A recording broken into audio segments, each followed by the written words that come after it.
भानु प्रताप शाही, अपना दाग उनका छवि जैसे बेदाग नहीं है, अपने ही चोर है वो।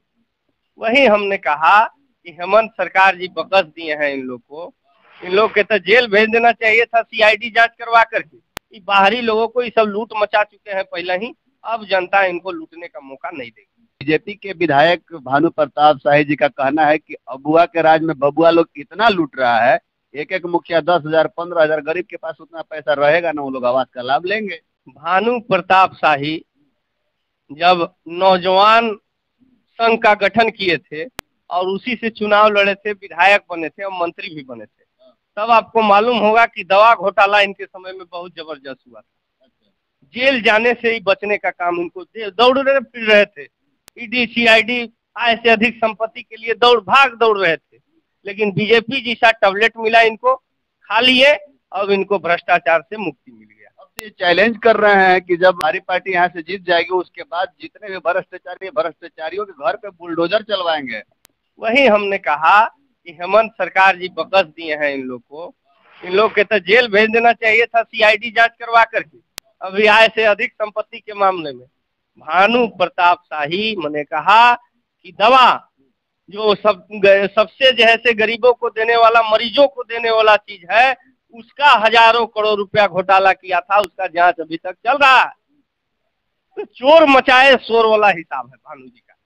अपना दाग उनका छवि जैसे बेदाग नहीं है, अपने ही चोर है वो। हर आदमी उनको चोर नजर आ रहा है और वो साफ सुथरा करे। बुलडोजर तो आप अभियो चलवा सकते हैं, केंद्र में मोदी जी की सरकार है, ईडी सीआईडी सब आपके हाथ में है, बुलडोजर चलाइए। लेकिन लोकतंत्र में संविधान जिंदा है, लोकतंत्र अभी मरा नहीं है, संविधान जिंदा है, संवैधानिक संस्थाओं पर भरोसा है, वो अपना काम करेगी। सुनने के लिए यह भी मिल रहा है कि अगर इस बार जो आने वाले चुनाव है उसमें बीजेपी सरकार बनने वाली है और यहाँ पे जो मुख्यमंत्री हेमंत सोरेन जी है, इनका तो सुपड़ा साफ होने वाला है। देखिए, मुंगेरी लाल के हसीन सपना है, पिछला बार रघुवर दास हाथी उड़ाए थे और परिणाम उनको भुगतना पड़ा। इसी कारण जो है से उनको भेज दिया गया, यहाँ से छत्तीसगढ़ के थे, जनता स्वीकार नहीं किया और अभी वो कहाँ चल गए से जान रहे हैं आप, राज्यपाल बन गए हैं। तो ये सब सपना देख रहे हैं कि झारखंड में भाजपा की सरकार बनेगी, ऐसा कोई बात नहीं है। झारखंड आदिवासी मूलवासियों की यहाँ पर जो स्थानीयता के लोग हैं और यहाँ पर उन्हीं की सरकार बनेगी जो स्थानीयता को, यहाँ के स्थानीय लोगों को तहरीर देगा। ये बाहरी लोगों को ये सब लूट मचा चुके हैं पहले ही, अब जनता इनको लूटने का मौका नहीं देगी। बबुआ के राज में जो बबुआ लोग लूट रहे हैं, तो कैसे आप कह रहे हैं? देखिए, भ्रष्टाचार हम कहाँ कर रहे हैं कि भ्रष्टाचार नहीं हो रहा है, भ्रष्टाचार हो रहा है, उस पर लगाम लगाए, लगाम लगाना जरूरी है। लगाएंगे, 4 साल तो बीत गए। अबुआ आवास योजना तो बहुत सुंदर अच्छी योजना है ना, उस पर तो स्वागत करना चाहिए उनको ना, स्वागत करना चाहिए। हम भी रिपोर्टिंग करने जा रहे हैं, लिस्ट में जो है कि जिन लोगों को आवास का लाभ पहले मिल चुका है वैसे लोगों का लिस्ट में नाम भी आ रहा है और गरीबों का नहीं आ रहा है सर, तो कहाँ कमी रह जा रही है? जांच का विषय है, गरीबों का नाम आना चाहिए और वैसे लोगों का नहीं आ रहा है। तो हमारा पलामू जिला में तो हमको आप कह सकते हैं, हमको तो ये लग रहा है कि अबुआ आवास योजना के ये भी हम कह रहे हैं कि विफल है, इसलिए क्योंकि मैं ऐसे ऐसे जगह पर जा करके रिपोर्टिंग किया हूँ जहाँ पर जिसके पास रहने के लिए घर नहीं है वो दूसरे के घर में रह रहे हैं सर, वाकई में बता रहा हूँ। तो कहीं ना कहीं विफल है, सबसे पहले वैसे लोगों को मिलना चाहिए। जनप्रतिनिधि, वहाँ के मुखिया, पंचायत समिति, वार्ड सदस्य, ऐसे लोगों को प्राथमिकता के तौर पर पहले लाभ लेना चाहिए, लेकिन वो अपना चिन्हित लोगों को दे रहे हैं, मुंह देखली कर रहे हैं, जो संपन्न लोग हैं उनको मिल जा रहा है, तो यह गलत हो रहा है। अब इसके खिलाफ तो जैसे स्थानीय लोगों को भी आवाज उठाना होगा और स्थानीय नेताओं को आगे आना होगा। तो चुनाव आ रही है, उसमें कंफर्म हो गया ना कि आप यहाँ से लड़ने वाले हैं? जी जी, जनता ने मूड बना लिया है, हमने भी मूड बना लिया है और जहाँ भी हम जा रहे हैं जनता एकदम कह रही है कि आप हमारे बीच आइए, क्योंकि आप संघर्ष कर रहे हैं, हम लोगों के बीच है। डाल्टनगंज भंडरिया 76 विधानसभा से लड़ रहे हैं? जी, डाल्टनगंज भंडरिया विधानसभा से मैं विधायक का जैसे चुनाव लड़ूंगा।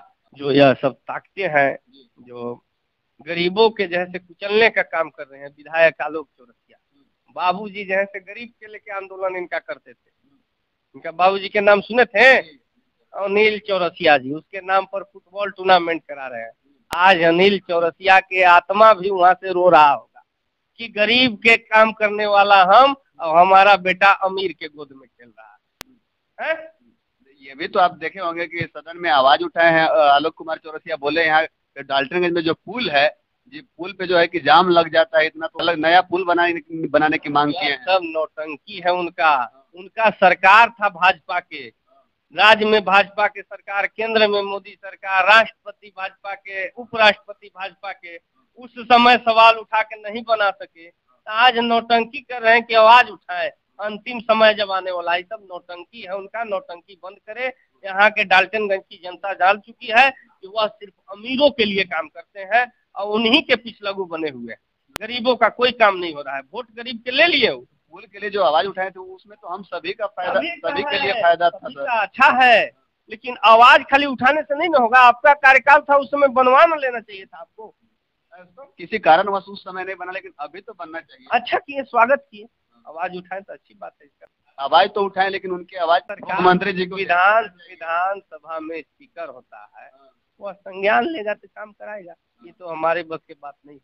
अभी देख रहे हैं दिक्कत है कि नहीं, पुल दिक्कत है, पुल तो बनना चाहिए। हाँ, कोयल नदी पुल पर डबल पुल होना चाहिए, ताकि गरीब, बहुत जाम लग जाता है, बराबर हमेशा जाम लग जाता है। अपने क्षेत्र वासियों को जाते जाते आप क्या कहना चाहेंगे? मैं डाल्टनगंज विधानसभा वासियों के सभी अपने कार्यकर्ताओं, अपने मित्रों, गार्जियन से अपील करता हूं कि सबको देखा बारी बारी, अब की बार रुचिर तिवारी आपका सुख दुख का साथी हम हैं। आप अपनी हमको जैसे अपार मत से जैसे जिताने का काम करें, आपका विश्वास पर खरा उतरेंगे। और असल में जो क्या विधायक का कर्तव्य होता है, यहाँ विधायक फंड का पैसा जो खाने के लिए आता है, अतिथि स्वागत के लिए, उसका भी विधायक खा जाता है। वह मैं करके दिखाऊंगा। एक बार यहाँ के जनता मुझे मौका दे और मुझे जीत करके विधानसभा में भेजे, तब मैं विधायक का क्या कर्तव्य होता है और क्या काम होता है वह करके दिखाऊंगा। जीतने के बाद आप भी नहीं ना भूल जाइएगा। ऐसा बात नहीं है, लाल झंडा का बहुत लंबा इतिहास है। आज तक लाल झंडा के एक भी नेता पर भ्रष्टाचार का आरोप नहीं लगा। इतिहास उठा करके देख लीजिएगा, हम भी उसी में से हैं। लाल झंडा के हम लोग सिपाही हैं, कभी ऐसा नहीं है। भ्रष्टाचारियों के लिए 24 घंटा हमारा दरवाजा खुला है, और भ्रष्टाचारियों की एक दवाई, लातम जूतम और कुटाई हमारा नारा है, वो नारा बंद नहीं होगा। क्योंकि ये आपका जो है कि शब्द काफी पॉपुलर है, हम जब न्यूज पे भी चलाते हैं तो काफी लोग इसको पसंद करते हैं। जी, जरूरी है, अब सुनिए नहीं रहा है। इन लोग जेल भी जा रहा है, वो फिर दोबारा आ रहा है, फिर भ्रष्टाचार में लग जा रहा है। तो जब तक उनको भय नहीं होगा, कहा गया है कि भय बिना न भव प्रीत हमारी, तो भय भी दिखाना जरूरी है। जनता का भय होना चाहिए। बाकी आप सब अपना राय कमेंट बॉक्स में जरूर रखिएगा। मिलते हैं नेक्स्ट वीडियो में, तब तक के लिए जय हिंद।